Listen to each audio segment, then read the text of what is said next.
My teacher told me a story one time of a man who was walking with his son in the park.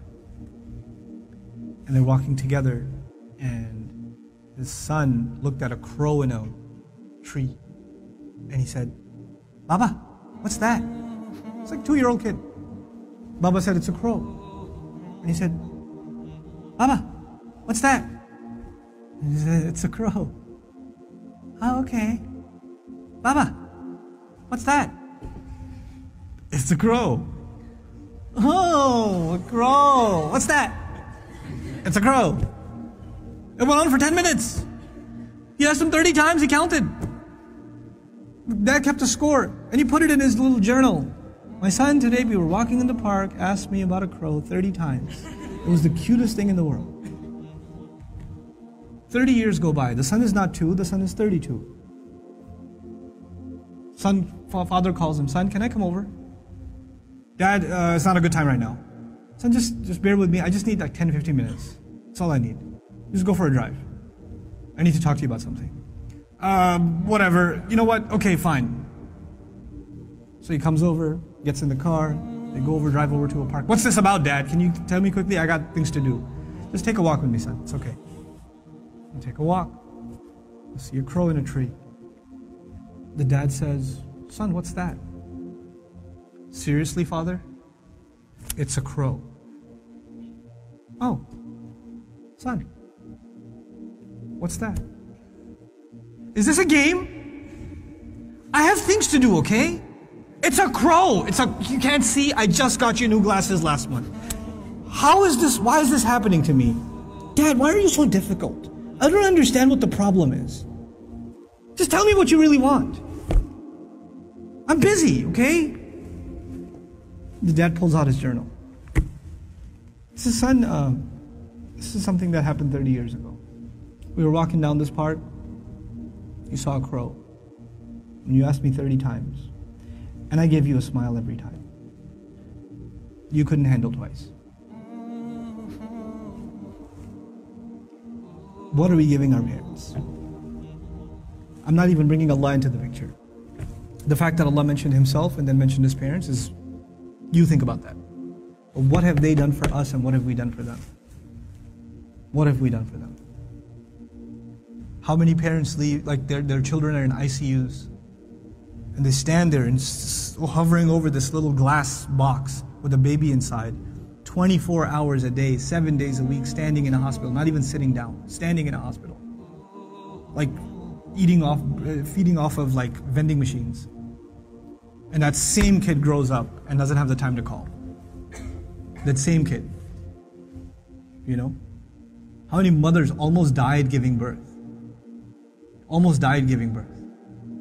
And now it's so difficult to respond to her call. Or to just give her just a couple of minutes a day. Just let her feel a little important. You know how unfair that is, that you were the most important thing to them and they are so insignificant to you? How unfair that is? You know?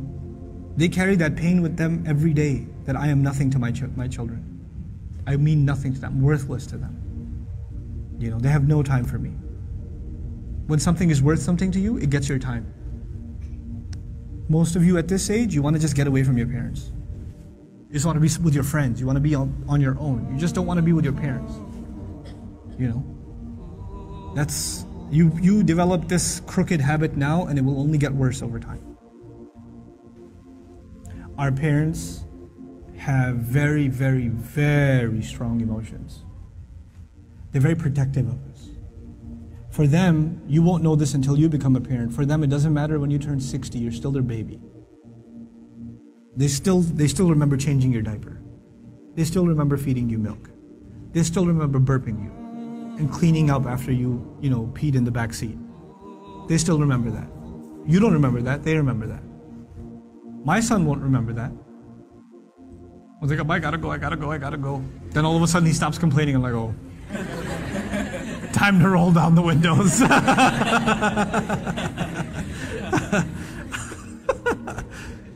You know. Then he starts talking about what toy are we gonna get for Eid. I'm like, oh, okay. This has not been a good day for the car.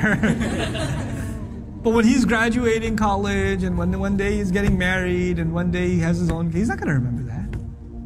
But guess who'll never forget? I'll never forget.